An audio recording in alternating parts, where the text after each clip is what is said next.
What's going on, everybody? Welcome back to Slabbed Portfolios.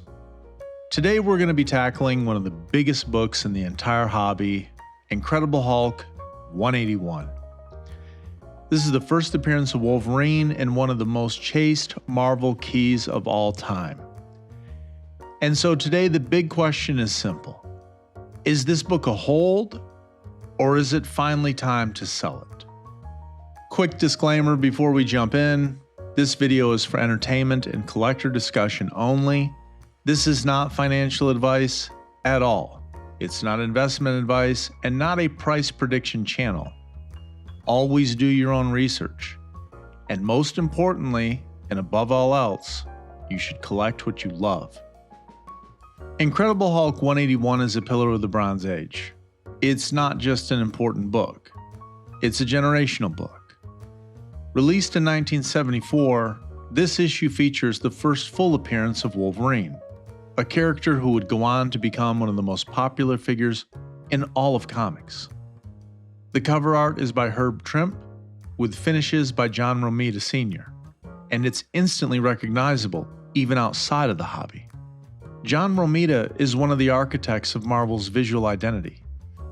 Anytime that Romita had a hand in a book, even through inks or finishes, you could feel it. Clean compositions, strong anatomy, faces that actually emote. There was a Romita difference, if you would. John Romita didn't just draw superheroes. He made them feel iconic and marketable without losing their edge. Hulk 181's cover is pure confrontation. You've got Hulk and the Wendigo clashing in the background. Chaos, power, and raw force. And front and center, the Wolverine. Romita's influence would help ground the image and give Wolverine that confident, almost cocky presence that would define the character for decades to come. If you think about classic Marvel covers, bold characters, clean storytelling, and instant recognition, you're probably thinking of Romita-era Marvel, whether you even realize it or not. From Spider-Man to Hulk to X-Men, his visual fingerprints are everywhere. Hulk 181 fits perfectly into that lineage of covers that don't need an explanation. They sell themselves. This cover works because it introduces Wolverine without having to explain him. There are no speech bubbles, no origin dump. Just a bad attitude. You immediately understand this is a character who plays by different rules, and that mystery is exactly why this cover is so powerful. John Romita has spoken about Wolverine as a character designed to feel dangerous, compact, and unpredictable. He's mentioned that Wolverine wasn't meant to look like a traditional superhero. No flowing capes, no grand poses. Instead, he was built to feel like a street-level brawler, even when standing next to gods and monsters. Romita has described Wolverine's appeal as a character who looks like he's always 1 second away from violence, and totally comfortable there. Stan Lee was famously surprised by how big Wolverine became.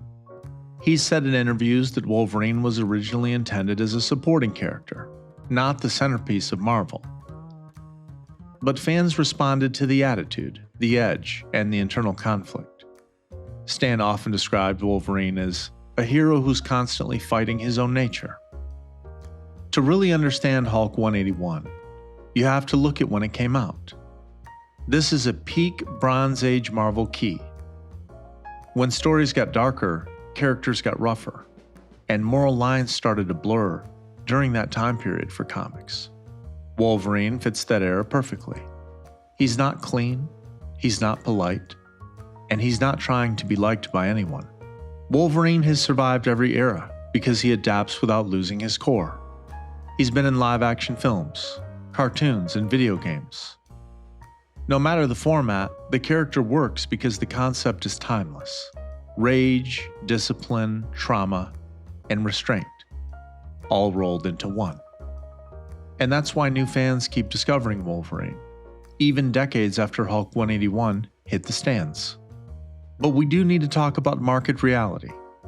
Hulk 181 has had multiple hype cycles, movie announcements, Hugh Jackman's legendary run, MCU rumors, and nostalgia spikes.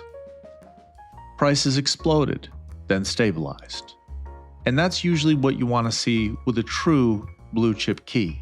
However, at the time of this video, this book now has nearly 16,000 CGC Blue Label universal copies on the census. In recent years, graded copies of the book has boomed, and we have substantial reason to believe that there are even plenty more raw ones out there in the wild. Now, this book isn't going out of style, let's be clear about that, and the Wolverine isn't going out of relevance either. But if you don't own it yet, we do not suggest buying it. This is one of the least emotional buying windows we've seen in a while. If you are going to buy it, we do not recommend buying any grade below a 9.2, based on long-term desirability and the CGC census.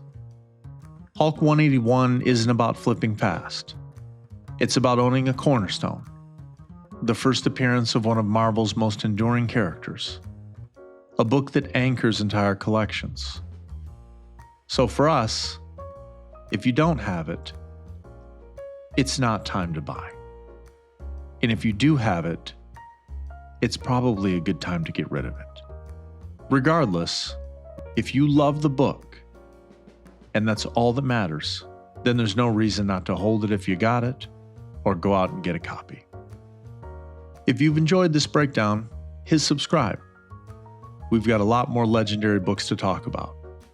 I'll see you on the next one.